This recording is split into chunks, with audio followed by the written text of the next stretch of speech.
the treasure you seek is in the cave you most do not want to enter. That's the welcome to life. It's like what you want will involve the dark cave. And, you can avoid the cave. You're just going to give up what you want. You can take crumbs and act full, or you can say, I'm really hungry and I'm willing to journey into this unknown land that I might not look good, might not feel good, might not be right, might not be in control for survival needs. But it's worth it because I want what's in there. Was becoming a leadership coach a bit of a dark cave for you at some point? Yes.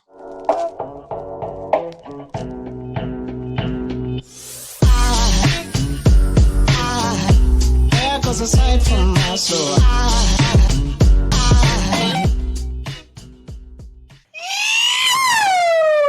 Welcome to the Inspired Evolution. It is, ladies and gentlemen, hold on, a treat to be here today. We have with us Adrian Koehler. Adrian, how are you? I'm so good, man. You didn't tell me that was going to happen. That's amazing. I love it. I love it. I'm sitting here thinking, do I have the guts to try to equal that? That's so great. Anyway, so good to be here, Amrit. It's so good to be with you, man. Oh, it is such a pleasure to have you here. We're going to be talking about all things fearless coaching and leadership today. But man, before we get started, I've got to do the honors and just tune the audience into who you are and what you're up to in the world. Guys, if you are an entrepreneur or a leader or a founder, please do go check out Adrian's Instagram. There are little bite-sized nuggets in there that are actually just the right size of consumable, yet also they mix in just the right amount of transformative profundity is what I'm going to call it. The insights are just super clear, super snackable. Super snackable. So please go check that out. He's a leadership engagement expert and the founder of the executive coaching firm Take New Ground. And he actually coaches passionate and frustrated founders in new ways to get what they want in their professional and personal lives. One of the things you will find himself saying, which I should probably just give him space to talk rather than me just take over, is the no bullshit approach. You're going to get a lot of, just no bullshit here, which I'm really excited to unpack, explore, take further. Adrian, thanks so much for being here and doing this with us today, mate. Oh yeah, excited, and I'm hoping to be able to make a difference with these amazing audience that you've got. You've spent some time explaining to me how much you care about the people that tune in. And anyway, thanks for listening. Anybody listening, thanks for being here. Hopefully, keep listening in. If I'm an idiot early, just hold on. Something will evolve over time. We're about evolution here, so give me some room. But anyway, thank you, man. Honored, always honored. Thank you. Oh man, you're super humble. Thank you so much for that. I wanted to start with providing some context. So, sure. Early on, do you look back at yourself? Because I know one of the, and I'm already programming your answer, so I should back off a little bit. But do you ever look back at the 10-year-old or the 8-year-old or the 13-year-old Adrian and go, I was always going to be this guy, leadership coaching, and do you are there some sort of breadcrumbs to the trail in terms of the kid that was Adrian that is helping people here today now? That's a fun question. I like it. You don't have to worry about your form of question. I probably won't answer it anyway. No, but I dig that question, man. It's very interesting. Maybe, I mean, kinda. What I'm thinking about what I thought about back then, which was, first off, I was really blessed or fortunate to have a couple parents that were very present. And I grew up in a very small town of 8,000 people in the middle of nowhere in Illinois, which is south of Chicago for those Aussies listening. Go down 4 hours south of Chicago, and there's a bunch of cornfields, and then there's 8,000 people tucked in there, and I was one of those. But they were both amazing human beings. My parents were, but both public school teachers. They taught in the public school for 35 years. They were involved in a local, church that they helped start, and were very involved there. And my mother was a musician, and my dad was an elder there. And all that to say, my dad started, baseball leagues, and anyway, very involved folks. So I got to see what leadership looked like, and we were involved. We weren't a sideline family. We were an involved family.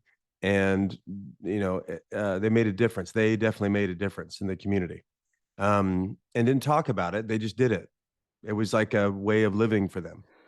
And so part of that, the answer is like, that was like kind of in my world, like you get involved and you make a difference and you do something and you follow your passions and you give your gifts and you care about people. And I saw my parents doing that, and they're both very specific ways, but I saw them doing that. So I'm sure that was there some. And we were active, active family and athletic family. Um, and I was, and so anyway, so I knew I liked leaders.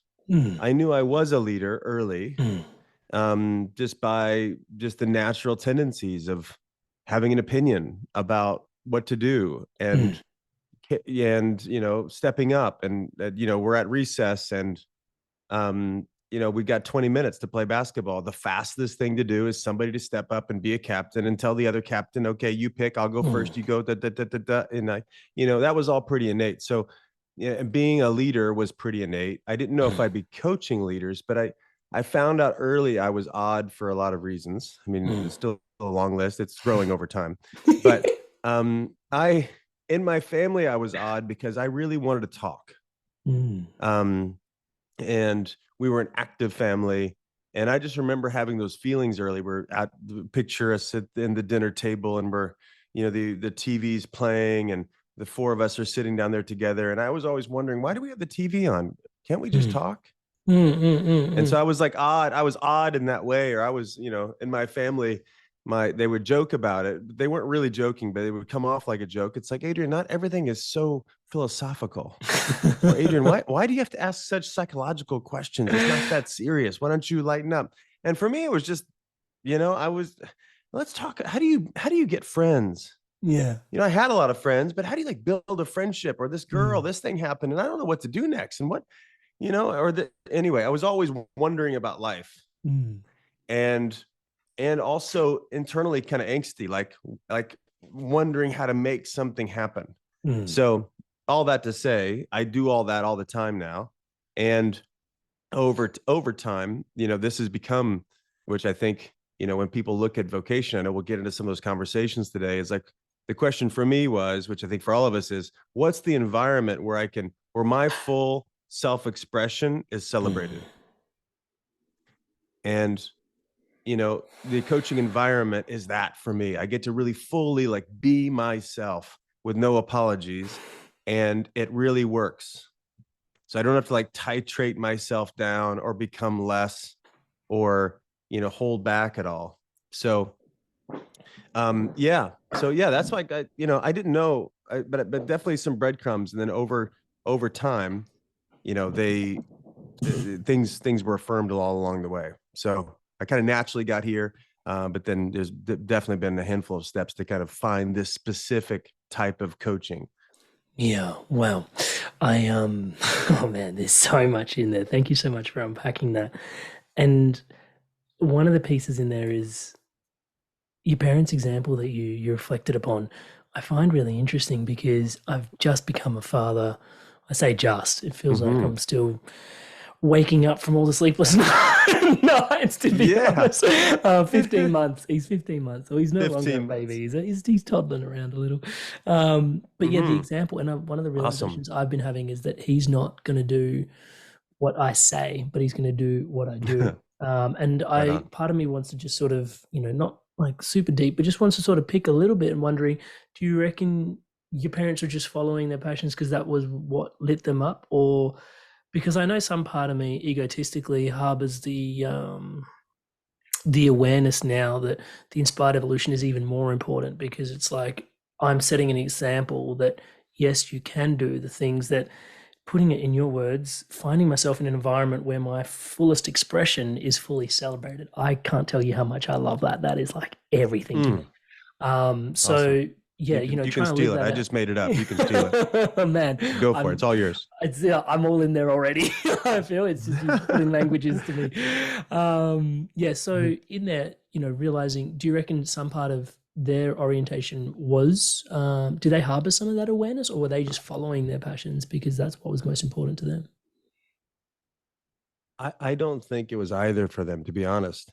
I Mm, think, they're both what my dad is, he's born in 48. So he's 74 mm, and my mother's 70.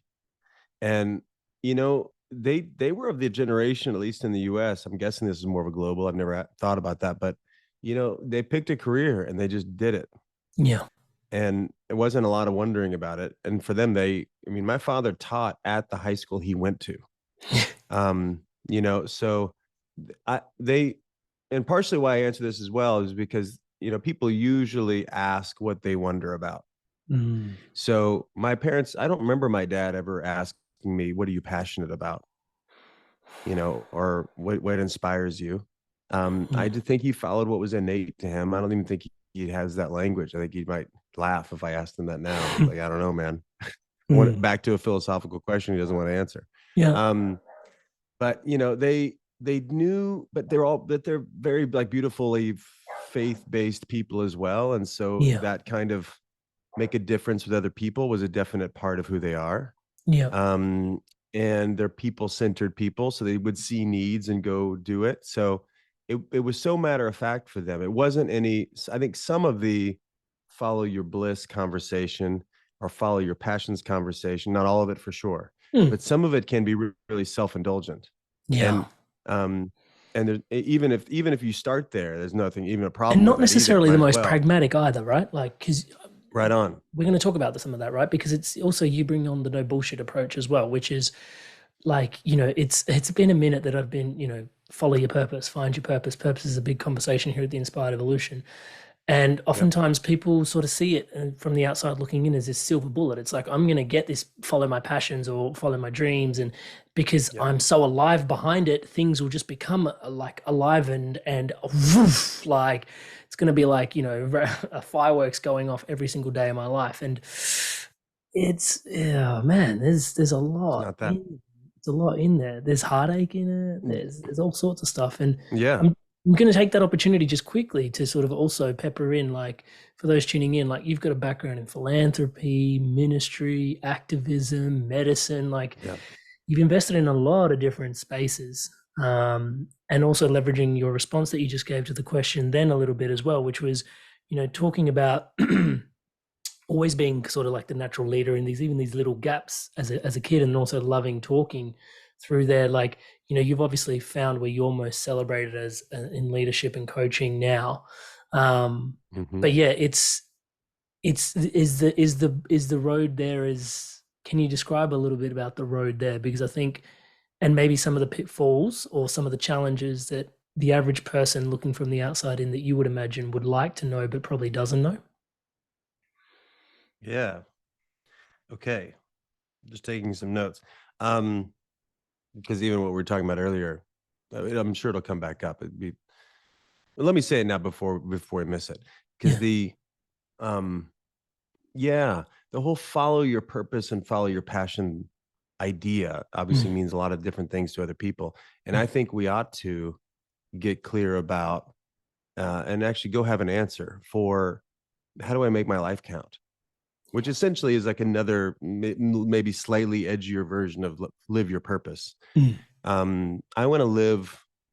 I heard somebody say it years ago, like they'll be willing to be a means to an end, which is mm, a weird way to think about a life and might sound even utilitarian, but like, mhm, what do I want to be used for? Like if I've got, let's say, how old am I now? 42. If I've got another 40 years left, let's say, what outcome do I want in other people of mm, those 40 years? And how do I want them to be spent or them to be used?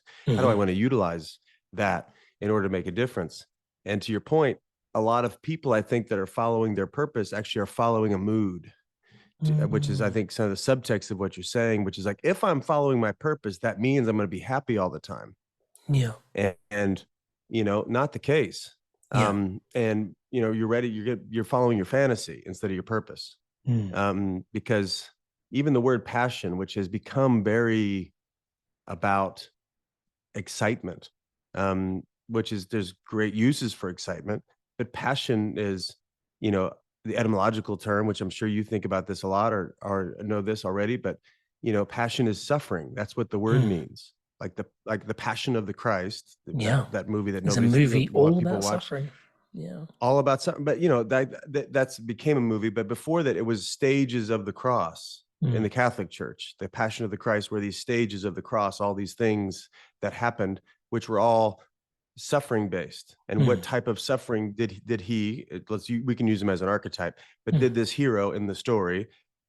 What prices did he pay for the sake of other people? Like every hero is paying prices for the sake of other people. So passion means suffering for the sake of others. So it's not about, being excited all the time. It's like, what's worth the cost of admission? When we say vision, like vision is a picture of a future worth having. And the worth having is, what am I willing to suffer for? And suffering is, what am I willing to be a fool for? What am I willing to learn about? And what am I willing to look silly about? And where am I willing to be a rookie, and come in as a novice and have to take all the ego off and go be an apprentice maybe, or whatever. Like, that's the suffering maybe in our modern age. We're not carrying a cross around on our back, but we are psychologically becoming a rookie, or having tough conversations. Anyway, there's lots of ways that suffering could show up. But anyway, I wanted to get that out just because it was like really, No, I I think appreciate it's it. important, especially for a younger generation. Yeah. People like to dog on them because they are entitled. No, there's just not a vision for. I mean, we've not done a great job, I think, of inviting people into meaning. We've invited them into reward, but not into meaning. Meaning is going to take a sacrifice, and that's actually what makes it worth it. Otherwise, it's just like, if I gave my son a $500, what would he want? I don't know, a $500 bike, let's say. He won't care. He won't care. But if I helped him find a way to earn a $500 bike, he'll care about it because he's suffered to get it. Anyway, I'll get off my soapbox now. But anyway, I'm all about like helping people set themselves up to get the most meaning out of life. And anyway, so when I think about passion, it's always important to talk there's about a really interesting piece in there, because I've found this from having interviewed so many people, and oftentimes people ask me, like, what's one of the biggest lessons you've learned? Is that, and it's sort of in the rub there, but my lesson is that it's a bit about the hero's journey, which is the biggest challenges often equal your biggest gifts, is the way that I've learned to articulate it. But the way you're articulating it in there is like, your challenges are what actually make it worthwhile. Like, your challenges are actually like what make it worth savoring. Which we quote Campbell all the time. We just got out of a 4-day personal leadership training. We spend most of our time doing consulting work and going inside companies and stuff, but 2-3 times a year we pull together anybody that wants to come, either clients or friends or whatever, and we do these 4-day deep dives called the Revenant process, Revenant to come back from. And we utilize that language a lot, the Joseph Campbell hero's journey. The treasure you seek is in the cave you most do not want to enter. That's the welcome to life. It's like, what you want will involve the dark cave. And you can avoid the cave. You're just going to give up what you want. You can take crumbs and act full, or you can say, I'm really hungry and I'm willing to journey into this unknown land that I might not look good, might not feel good, might not be right, might not be in control for survival needs, but it's worth it because I want what's in there. Was becoming a leadership coach a bit of a dark cave for you at some point? Yes. You ask great questions, and I appreciate your questions. Yes, it was. The dark cave initially was, who the hell am I? What right do I have, or what credentials? At least I made up a whole story, right? And I'll answer your first question now. I'll do it very briefly, and we can get back to details if you want. Because I was in college and liked school. I didn't have a problem with school. I liked school. Mm. And was a football player, American football player in school, Mm. and it was great. And I was going to go be a doctor, but then realized I don't really want to be a doctor. That's my grandmother's dream for me. What do I Mm. want to be? I don't know what I want to be. I want to go help people. I liked Yeah. science though. So anyway, through serendipity, my roommate was a nursing major. I'd never entertained that before, but it made sense. Oh, that's like Dr. Light. That's like a shortcut. Okay, cool. So I get to go do Dr. that. So I Light.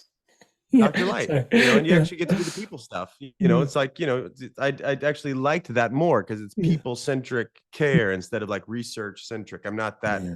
I love researchers. I'm just not that guy that wants to be reading and Yeah. writing and running experiments all the time and then writing up shit. I want to go watch stuff happen in real time Mm. in the trenches. So Mm. anyway, I was this football player, nursing major, which is quite it's like a jumbo shrimp, oxymoron. But I was there. I came out and worked in a hospital, children's hospital in Chicago, and worked Yeah. worked in the intensive care unit. So very meaningful work, very hard work, tragic. Helping kids survive Mm. is always worth it. I didn't, but very taxing, of course. And then helping Mm. families cope with the worst moments of their lives, the one they could never imagine was happening.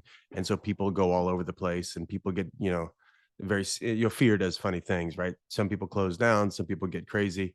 And I love that work. And then from that, my own faith life was ignited, and not from that work but during that time. And I met this guy, and he ran a church out in Los Angeles, and I came out to be a part of that. But social action was always a big part of what was meaningful to me, and which social action is such a big term. I liked everybody, and I want marginalized folks to have a shot, and I want to stand up for the people that had been under any kind of oppression, or even just Mm. had oppressed themselves. Yeah. Or anyway, I'm like the guy that knows all the homeless people's first names. Mm. It's Mm. like I'm just that guy, and we're Mhm. buddies, and I'll bring you some food, and we'll sit down. I'll hear your story, and we'll become friends. And um, I don't know how many of those guys there are out there, but I'm that guy, Mhm. and love that work. And then I transitioned into through that, met a guy that wanted to give a lot of money away and wanted to know Mm. how to do that. And um, which meant in the US setting up a private foundation that could give money to other nonprofits or other NGOs. And I would, we did our work at the end of the day. After I helped him figure out what he wanted to do, Mhm. we worked in the prison system. And so we did leadership transformation work with murderers and like Mm. all lifers. Jesus. And then through that, and going through all these trainings, and finally finding out that I really loved coaching. So Mm. my first coaching client was murderers. Before that, I was like doing a lot of spiritual development work and meeting with people all the time and building teams as a pastor guy. Yeah. But I really liked kind of the no nonsense side of coaching. There Yeah. wasn't some kind of at times bullshitty, altruistic conversation. Altruistic can be great. It can also be a place to hide. Like piety can be sincere, can also be Yeah. it can also be a cover of cowardice, Well, right? someone So that's anyway, facing like a lifetime in prison, like you pontification is versus how is yeah, this yeah, practically gonna help me think through like my relationship with my situation? Yeah. right on, yeah. Yeah, wow. And we What would, I what can, yeah, training do you lots of stories in there. But to get to Mm. your second question, so I'd done all that work, Mm. which to some people was impressive. Not necessarily for me. I was just following what was happening, Yeah. and I was just being myself in all those environments. I never applied for a job. Those were things that just kind of naturally happened. Mhm. Um, but then I get into the coaching work, and especially as it starts to grow, and it grows rather quickly. And I get like my first invite to go in and do work with a corporation. And I've Mm. never had a corporate job in my life, didn't want one. Yeah. Don't fit. I'm not that guy. Mm. I'm pretty anti-authoritarian naturally. Mm. And I'm bored easy. So like sitting in any kind of like place with no variety is just not that fun for me. I mean, I Mm. love it that people are, and I coach a lot of people that don't have, I mean, do that now and do that really well, but that's not me. Anyway, Mm. long story short, the question was, for any of the listeners now, they're saying, what the hell is he talking about? The question was, was getting into coaching, was it like a dark Dark cave? cave for you. Yeah, like my own insecurities about my own, I don't know, we call it imposter syndrome now. Mm. And most of the coaches in this space, especially in like the business coaching or executive coaching space, are old executive old executives that became Mm. coaches, Mentors almost, yeah. or mentors almost, or consultants. They worked at Bain or McKinsey or some of these big, Mm. impressive companies and got an MBA at Wharton or whatever. And I have a Mm. nursing degree and a theology degree. Mm. What the hell? And I'm sitting down with this senior VP of a brand at Nike. And what the hell do I have to say? Anyway, so I was Mm. definitely coming up against all my stories Mhm. that would, if I wanted to, could prove my ineligibility to make a difference with this person, Mm. instead of what, I ended up seeing over time, because I would just never talk about it. I wouldn't let them know my history. Mm. Because most of the work came via referral, and I would just jump in and have a conversation, and they wouldn't know what Mm. I'd done in the past, out of like my own, I don't know if it was as far as shame, but I would definitely not want to bring it up. Mhm. And then finally a guy, um, who ended up becoming one of my best friends, like best man at my wedding. Mm. But he was a client at the time. And he's a very smart guy, uh, student body president at USC in Los Angeles, youngest partner ever at Goldman Sachs, huge resume. And he was running a wealth management firm here in Los Angeles where I live. And he said to me, because I asked him, because he signed up and wanted to do some work together. I said, how come? He's like, you know what? Your history. Like, what? He's like, yeah, I don't know anybody like you. I know what people that I know how people think that are like me, and I think Mm. like me. I want to stop thinking like me. So I want your Mm. variety and your background, and you obviously have made a big impact. These are his words.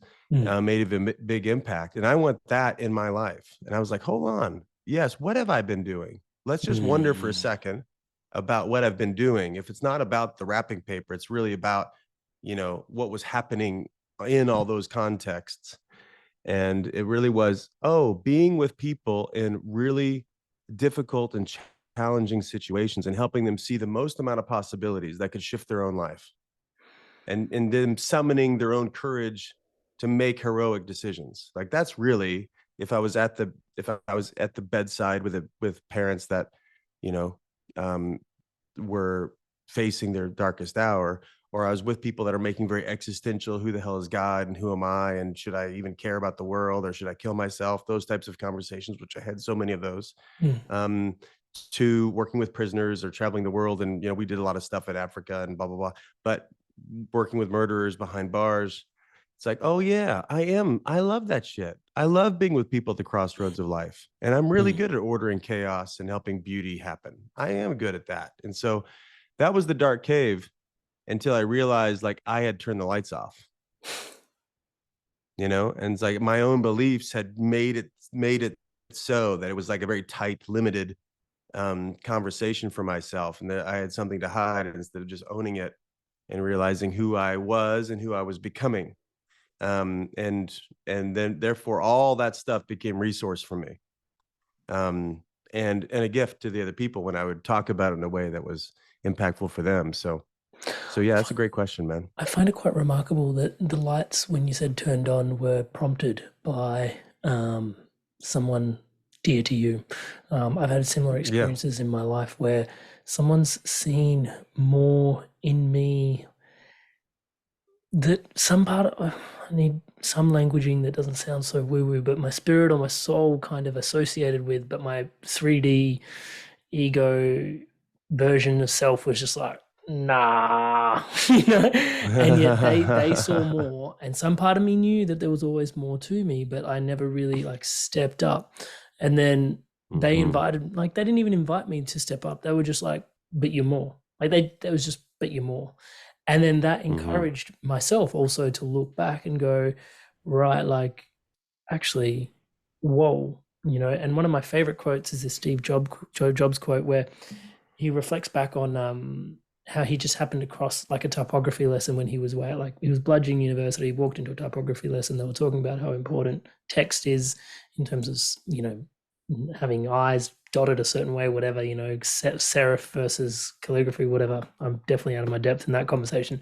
But then when he went to produce the iPod, for the first time, like, because it was so minimalist, the text was so important. And he reflects Hmm. back on these key moments and he goes, when you're navigating life, like, it just seems like this fucking constellation But when you look back, Yeah. everything is like deadpan in a straight line. And Mm. yeah, I love just because I think even just what that means in that moment. Because one of the questions I would love to ask you is, how do you encourage others to turn the lights on? Because you've then gone back and stitched into, like you said, unpacked the wrapping paper and gone, actually, if I dig deeper beneath the surface, I've always been a people person. I've always been surfing calamity and bringing order to it.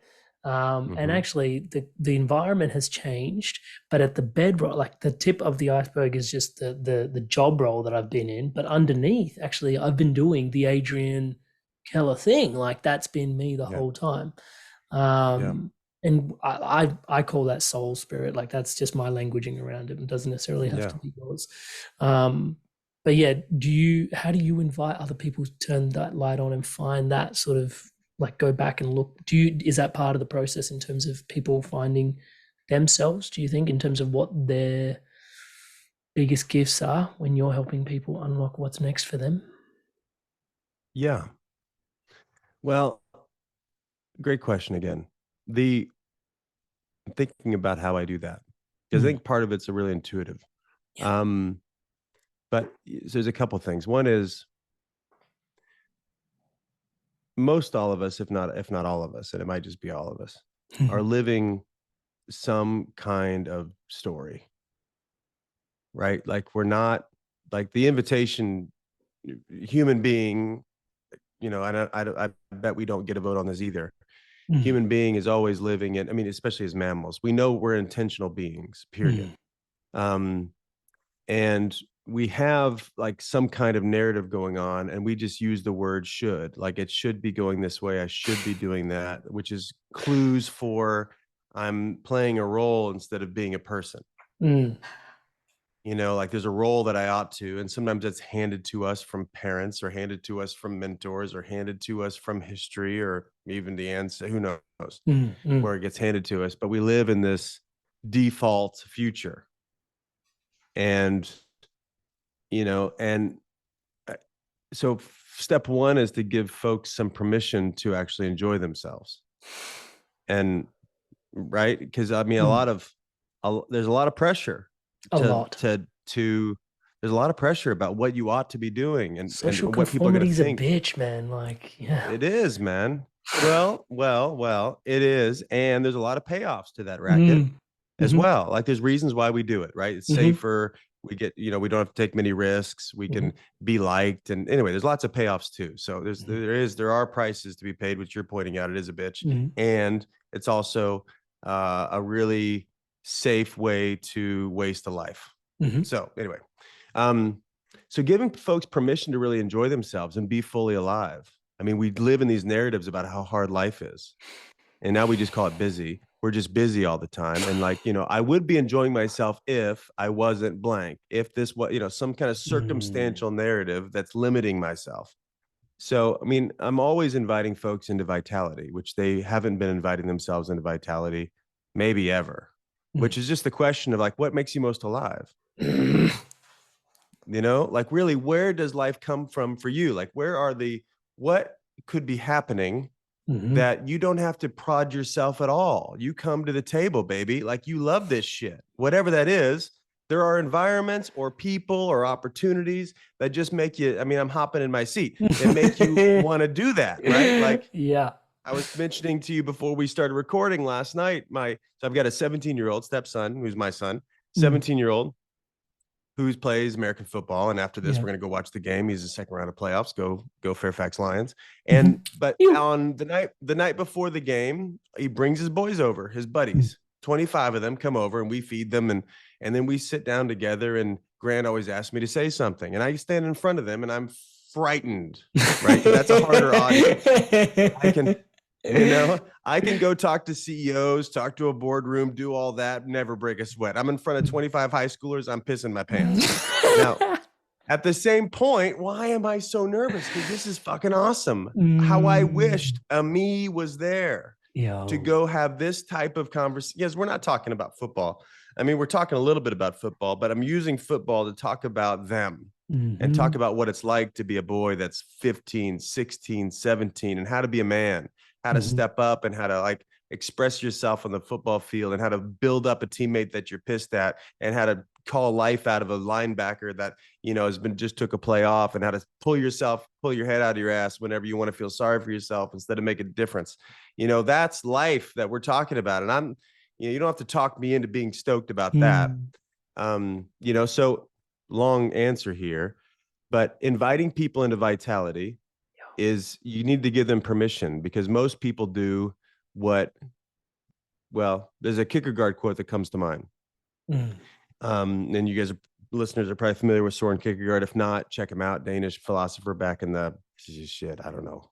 When was that? I should probably know that. Anyway, he Kierkegaard, funny spelling. Anyway, just Soren Kierkegaard, Soren K philosophy. You'll find it on Google. Anyway, he said this is that there's a type of despair that doesn't know itself as despair. And it's the level of despair that's tolerable that you'll call happiness. And when I heard that for the first time 10 years ago, I thought, holy shit, that's life, and it's just called fine. Things are fine. How's it going? Pretty good. Which is probably a despair that's tolerable that we just label as pretty good. And, if you give folks permission to actually love life, great shit's going to come out of that conversation. But there's a lot of detachment that must happen first. So that's why I call it permission. Like to go be crazy. One of the best commercials ever is that, Apple commercial, the crazy ones. They're the only ones that have ever changed the world. But to go ahead and follow your bliss, as Campbell would say, or whatever, you got to give folks permission. And it takes a while to really unattach from all the narratives about what I should be doing. Cause it's funny how I call it doubling down on a pair of twos. Like if something's not working, it's funny how long human beings will defend it. Right? It's embarrassing, actually. Right. I don't talk about anybody else other than myself. Isn't it funny? Yeah, staying stuck with depression. It's just that odd ego thing. It's like, what do you really want to be doing? And we've got a long story about, you know what? I've been here, been doing this thing, and I'm this far in now, so I might as well write it out. I mean, I've got that story. You've got that story. It took you 7 years to bail, right? Or whatever it was at the engineering job. And you probably, when did you know, by the way? When did you know for you? You want to know my honest truth? Day one. Yes. Thank you. I had a sense. I remember walking in, and do you know when the penny dropped? And you'll love this, because I remember walking in, looking at my CEO and going, this is a corporate ladder. This is a ladder that lands there. So I know exactly where this is going. And I'd struggled with 6 years of depression already, like 4 years before that moment. And so there'd been a lot of self-awareness work that had to go into it. When I share this from stage, meditation reconstituted my life. So one of the happy consequences of deep meditation is, I guess, you get levels of self-awareness just as a consequence of that. And one of the linchpins from my depression, one of the biggest challenges, was I was a dishonest person, and I just didn't know that people weren't. I just thought that like people were always fronting all the time. It's just what I grew up with. And then it was like embracing honesty was like this value that I could install, and even learning that I could install values that could then enrich my life was just like this, like what, right? Well, So that was this huge thing that happened. And then when I got fast forward 4 years later, I was standing in front of the CEO and having chats with him, and he was it's interesting because I've seen you use profanity, but also I see it a bit as a mechanism to sort of connect and also cut through noise, whereas profanity in that space was more just an effervescence of his toxicity that I was correlating it to. And then also he was completely dishonest, like even with everybody around him, and then also the people that would then work with him from other organizations. And he just wasn't someone that I could see that had a balance or an equilibrium. He was just completely work-centric. You can imagine what his home life would have been like, touch wood, and it was just like, this ladder goes there and I don't want to be there. And I was just like, what am I doing here? Yeah. And then, the sort of, you talk about, always harboring some of these sentiments. There was a sentiment in me, which we will be the change we wish to see in the world, and sort of, Yep. going along for about 7 years with that sentiment. And that's why, like, I Yeah. was like, I was embarrassingly laughing before when I said, like, I totally agree with what you were saying. So yeah, it was day one. It was day one. I Yeah. knew from that point. Yeah, man. Well, and it's such a temptation.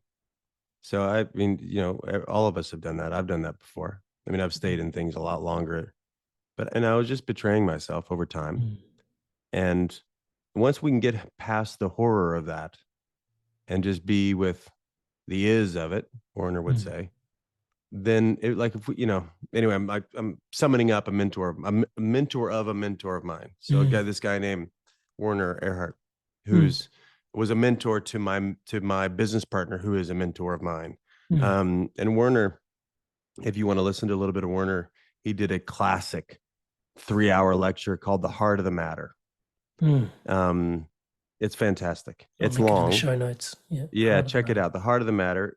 There's a Warner it's Earhart. 3 hours, and he might lose you quick. You have to hang with Mm, him for a little bit, but yeah. he's brilliant. And Mm, anyway, he just says he says asserts lots and lots of things. mm, So, but one of them is that we're all racketeers. We're all running a racket. And how do we know we're running a racket? It's because we're complaining in our lives, mm, and but we don't mind complaining, and we don't mind trading all of what's possible for him. He's the first guy that ever said you could either be right or be loved in a relationship. He was that guy. You probably heard that on social media these days. That's an old Werner quote from 1982. It's because we'll give up love because we'd rather be right. And mm, anyway, his point is that if you can, his biggest point is human beings are all racketeers. We're all playing these games, lying to ourselves essentially, and putting up a front. And that's really mm, human. You were just talking about yours. I've got plenty as mm, well. And he said, if you can get past the horror of that and just be with the is of it, I think something new is going to happen for you. So if I can like own what he talks about is like, if I like our best shot as humans is to be authentic about our inauthenticity, mm, is that we're all really inauthentic and no big deal. And if we can own that, then we've got a shot of like really being honest with ourselves first, which is really the only ball game that matters. Or mm, if that doesn't happen, nothing else really. Otherwise, we just live in a persona. mm, But if we can get past the horror of that and like own how I've fooled myself and really betrayed myself, then I can do something new, because that locates current reality. Current reality is I've been really dishonest, like you're talking. And if I can own my dishonesty, then I've got a shot. Then I mean, it's weird. If mm, I've lied and then I confess that I've lied, then all of a sudden I'm not a liar anymore. I'm an mm, honest person. mhm, That's the ironic part about it. If I'm honest about my dishonesty, then I'm actually honest, mm, and I'm not mm, dishonest. But if I'm dishonest about my dishonesty, then I'm dishonest. But if I'm honest about my dishonesty, then you can say, "Hey, you lied to me." I'm like, "I totally did. You're exactly right." yeah, yeah, Yeah, and here's why, what was going on for me, what I was making up about you. Would you forgive me? mm, And that's a whole new conversation. All of a sudden, the betrayal that might have happened between us is an opportunity for connection.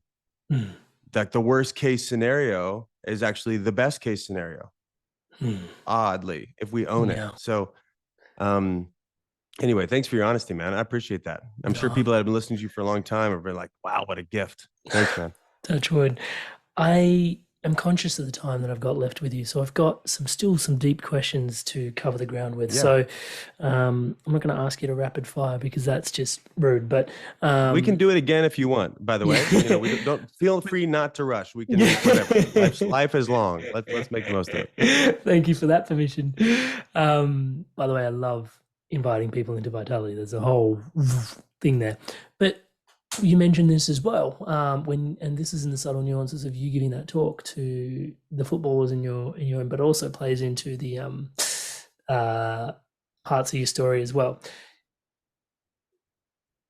Fear elicits what matters to me.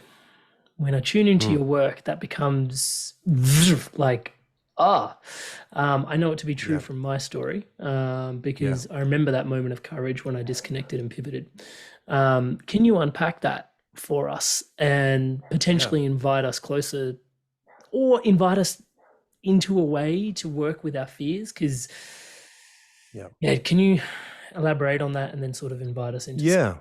practicality It took me around a that? second to realize you were quoting me. I said that. Fear elicits what matters to me. It sounds like something I'd say. I'm like, who said that? I like that. Fear elicits what matters to me. Yeah. Mm, So, well, I guess to honor the conversation we've been in, I mean, if there's a treasure I seek and the only way to get there is the cave, mm, welcome to what's coming, right? It's like most of what I want is over the ridge. mm, And if it's within reach, it's probably not my highest vision. I mean, if I when I ask people what their vision is, if it's like really doable, I'm like, that's it. That's all you got. I mean, what are you trying? I mean, don't hire me. Just do it. I mean, you'll get that done by next Friday. I mean, why are we talking? I mean, what do Just you get yourself really an want? accountability coach. Oh my god. Yeah, whatever. Call your mama. She'll help you out. Uh, Sorry. so, um, Please continue. so fear elicits what matters to me. Um, if there's something I really want, what's Mm, naturally going to happen is I'm going to think about what it's like not to have it, and I'm going to mm, be scared that I can't ever get it. Um, mm, and because it matters to me. So a vision really produces the mattering. And when I say fear elicits it, is like fear naturally gives you indicators. Like fear for me isn't a big deal. And mm, by that I mean it's an emotion just like anything else.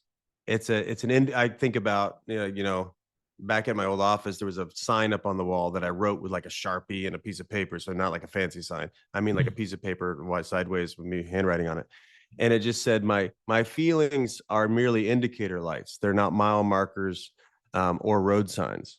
mm, So that's how I relate to any of my feelings. They're just indicator lights. Like they mean something. I don't know like when my check engine light on my car goes off, I'm not a mechanic. I don't know what the hell it means, but I know it mm, means mm, something's going on here. mm, And you might want to take a look under the hood. But it's not a road sign like, oh, you should go right because I'm scared. Or it's definitely not a mile marker. And I say that because you're a really accomplished guy. I'm a pretty accomplished guy. Some people live in a lot of shame. A lot of my clients live in a lot of shame. They're very mm, successful people and scared to death and feel shame about being scared to death. mm, And like they shouldn't at this stage in their career. That's what I say, mile markers. I mean that like it's so shit. yeah. I better go hide that I'm scared. And I'm saying, bro, you can't hide anything. I know you're scared. I knew you were Mm, scared the first minute we started talking, and no big deal. mm, And with what you're taking on, you ought to be scared mm, because you might not do it. You might look like a fool after this whole thing. mm. you know anyway, that's how I talk to my guys.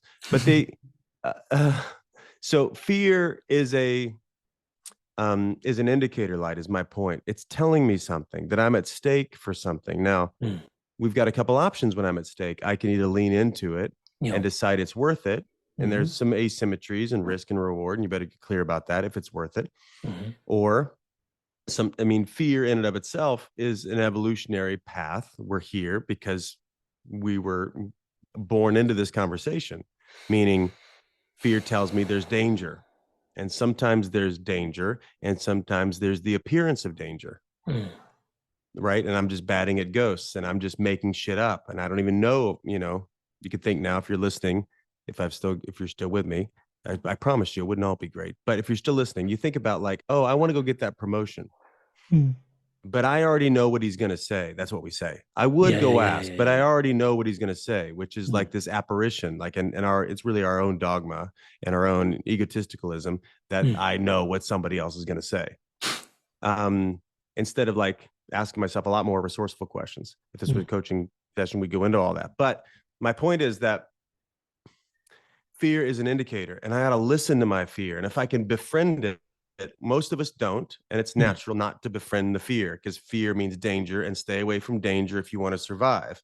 But if you've already decided to die every day, which I decide to die every day, meaning like I'm going to fail, I'm going to blow it because of the way I've chosen to live, which is to be full blast. I'm going to be fully mm, here. I'm going to say what's going on for me. I'm going to listen. mhm, If something's not working out, I want to know.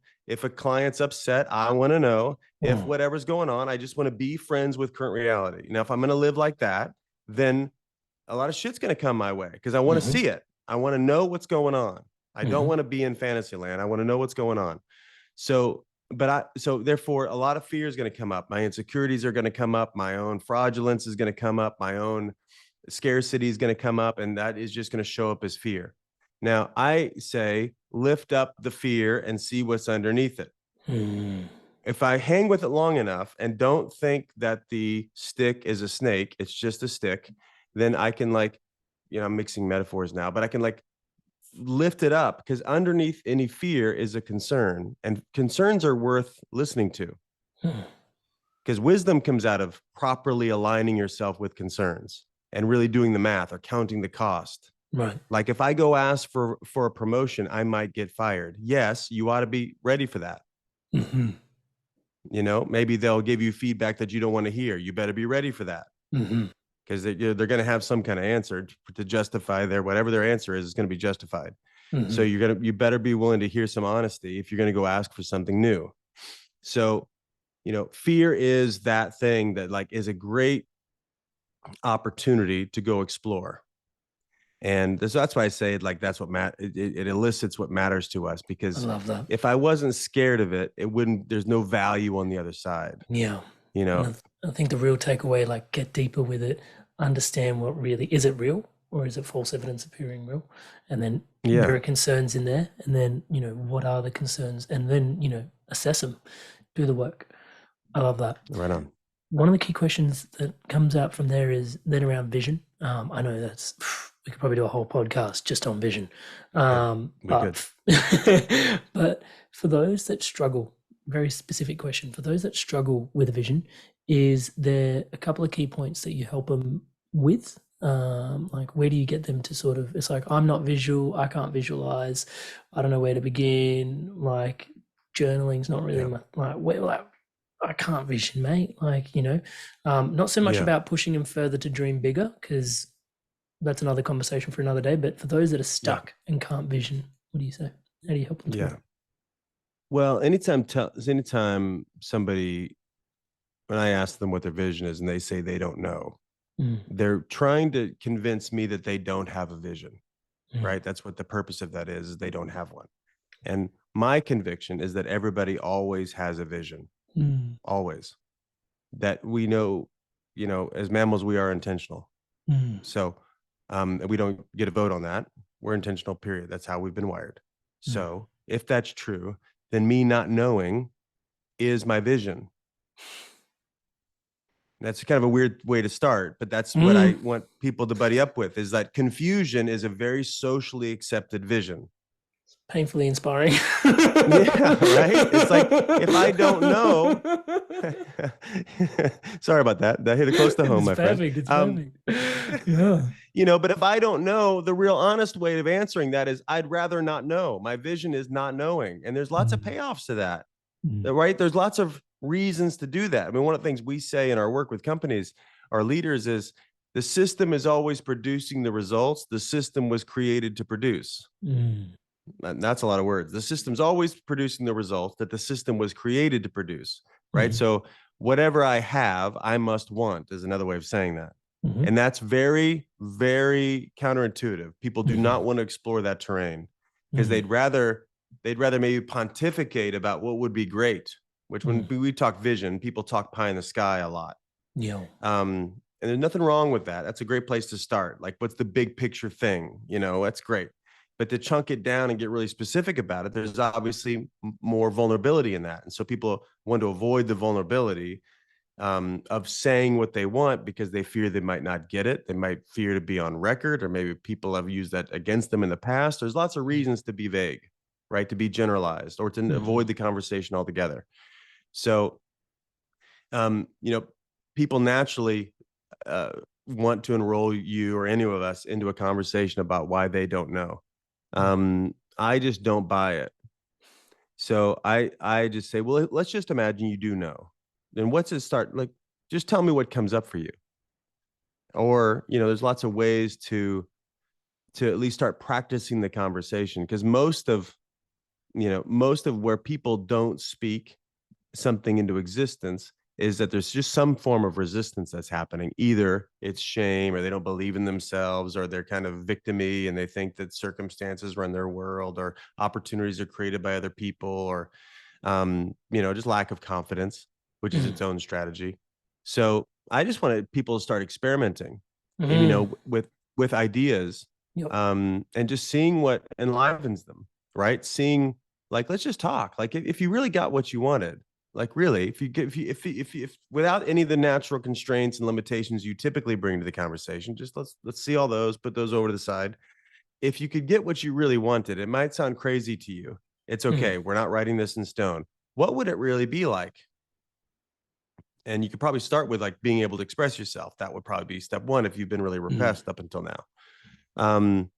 And so that's why I invite folks into is have some low stakes conversations I love and that. just start to explore it, and experiment and just wonder about it, and then try some ideas on.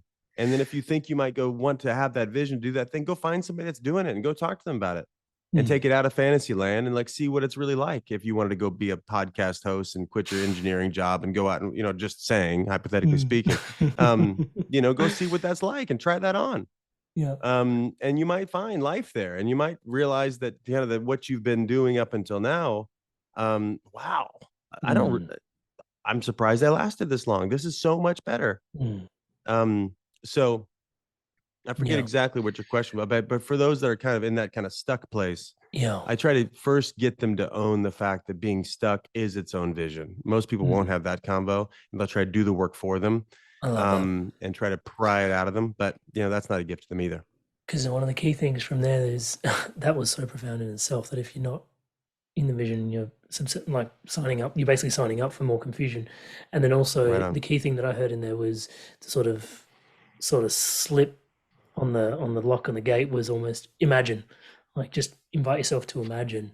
And Right one of the on. things I've found is it's pretty trippy, and it may not mean anything to those tuning in, and you feel like you've mentioned a couple of times. I hope people are following along, but I'm following along. I'm sure they are. You're incredible with your way with words, brother. But in there, like, yeah, sometimes I find with imagine, it's like that gets us to one layer, and it's like, oh, I still can't imagine. It's like, okay, imagine if you could imagine.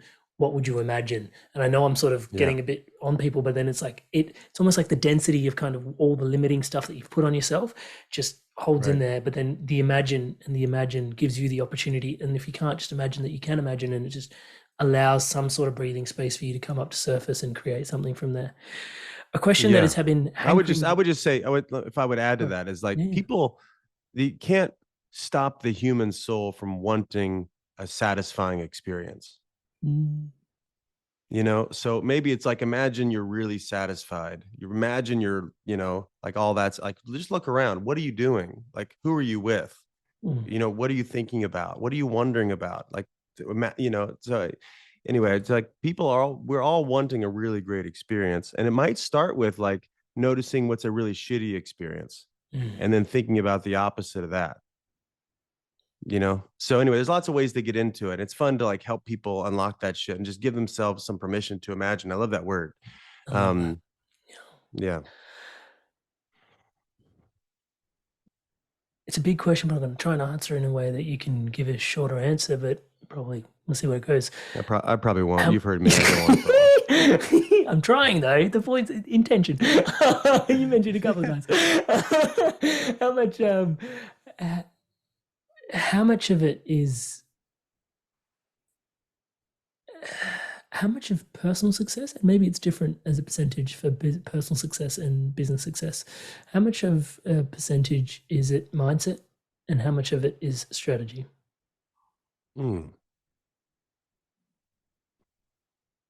Gut feeling doesn't, That's obviously not an interesting. exact science. Yeah, I hadn't cut it up that way before. I mean, first off, I don't make a bifurcation between business and personal success. I think they're both the same thing, because you happen to be in both places. And if my vocational success is personal, if it's not personal, you're doing the wrong thing, right? It's not like I'm not there. I'm just doing a job, and don't freaking do a job. Like, go find a place to express yourself. Back to the beginning of the conversation. Yeah. Anyway, caveat. How much of it is mindset and how much of it's strategic? I say 100% mindset. Whoa.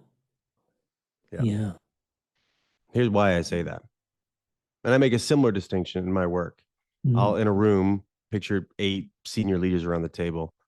And once they get stuck in a conversation, I'll write up on the board intention plus mechanism equals results. Mm. Intention plus mechanism equals results. And I'll say, okay, Mm. good.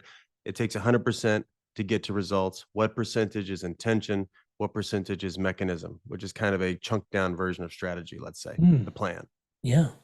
What percent? I'll ask them that question, and they go around the room and 50-50, 90-10, 10-90. And I invite people to take on the possibility that's 100% intention. And then everybody gets all offended and I'm so stupid and blah, blah, blah, blah. All that stuff happens. And then because here's what I say is that if it's something else, then you're in trouble. If it's 90%, a lot of people even will go hardcore, like it's 10% in 10% intention or 10% mindset Mm. and 90% strategy. And Well, mechanism. then you better be fucking right. Then you better be right. Mm. Because if it's strategy and you're going as essentially all in on strategy, then you better be right. And you're setting yourself up for a ton of failure, because if this is the only bet you've got in life, then you're probably not going to pay attention when it starts to break, because you're there to protect it. And you won't notice the shit hors d'oeuvre, and then you're going to push that away, and then you're not going to notice the shit sandwich, and you're going to push that away, and then it's going to become a shit buffet, and then you're going to be out of business. And then you got what to eat after that. But but if it's intention, and I am the solution, not the plan. I'm the one that created the plan. So the plan's either going to serve my vision or it's not. And I'm going to pay attention to my plan or my strategy, and I'm going to keep tweaking it along the way. I'm not going to be romantic. This is why most businesses fail, is they sit and make a business plan at Starbucks, and then they go out in the market, and then it doesn't work. And then they're just so baffled that their plan didn't work, instead of saying, oh, this is our starting plan. And as soon as it doesn't work, I'm going to change it. I'm not romantic about how we do it. I'm romantic about who I am. I'm committed to who I am and being whatever it takes to do this thing. I'm committed to the outcome. I don't care about the process. Not like I don't care. It's just that there's a million ways to get something done. And that's a mindset, right? I mean, most breakdowns with employees is not based on competency. Most breakdowns is attitudinal. Because if I have a competency issue and I still have it 6 months later, I don't have a competency issue. I have an attitudinal issue, because I didn't know that I was dumb before. Raise my hand for that. I didn't know that I didn't know something.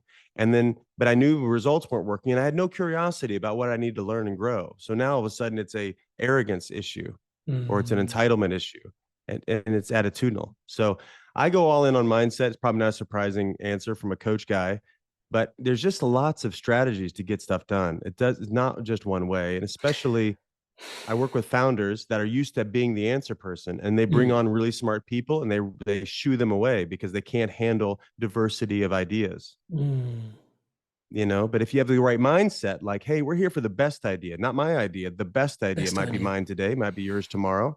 And I'm going to integrate all these, and I'm not threatened if my idea is not the best anymore. It's actually better if my idea is not, the best idea isn't mine. That means I've done a great job hiring people. That's a growth mindset, right? That's an openness. That's a curiosity. That's a surrenderedness to what it takes to pull something off. So I don't know. At least I'll take mindset all day long. I love that. Last question, promise. Empathy. Gift, hampering.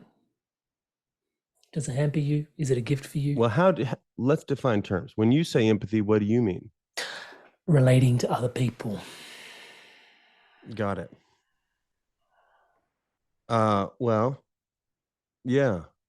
I think about, so it can be both. It can be both a gift and a hampering. Most people, I like your definition. What we do to get related is, or the nuances in relatedness, I think, is what I would talk about, which is most people, when I think they talk about empathy, they think, if I were you, or here's my experience. They imagine what would be happening to me if I were you. In your shoes, right? If I was in your shoes. But I think about me, if I was in your shoes, instead of what's it like in your shoes as being you. Yeah, which I've actually heard is the difference between empathy and compassion.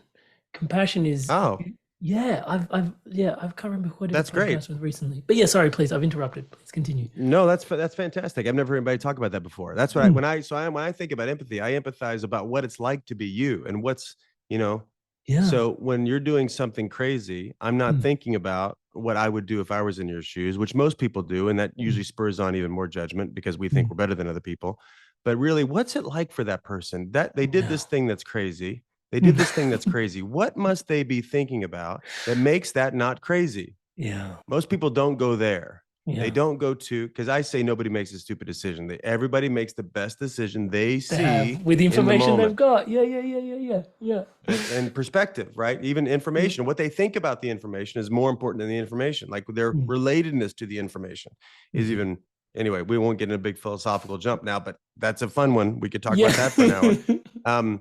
So it's, if I use my empathy to connect to others instead of use my empathy to generate distinction between me and them, Mm, um, then I've got life gets a lot richer. So anybody that's a villain in my life, I can be their friend. I get it. It's somebody that does something silly or somebody that breaks a promise to me. I can immediately I want to connect with them mm, because they must be suffering. We always say a broken commitment is a cry for help. mm, So if somebody breaks their word to me, I know they're in a tough spot. They might not know they're in a tough spot. They just might call it a Tuesday afternoon. But I know that they're living outside of integrity. And if they're living outside of integrity in that moment, they're living outside of integrity lots of places. And when you don't have mm, any integrity, there's no chance for confidence.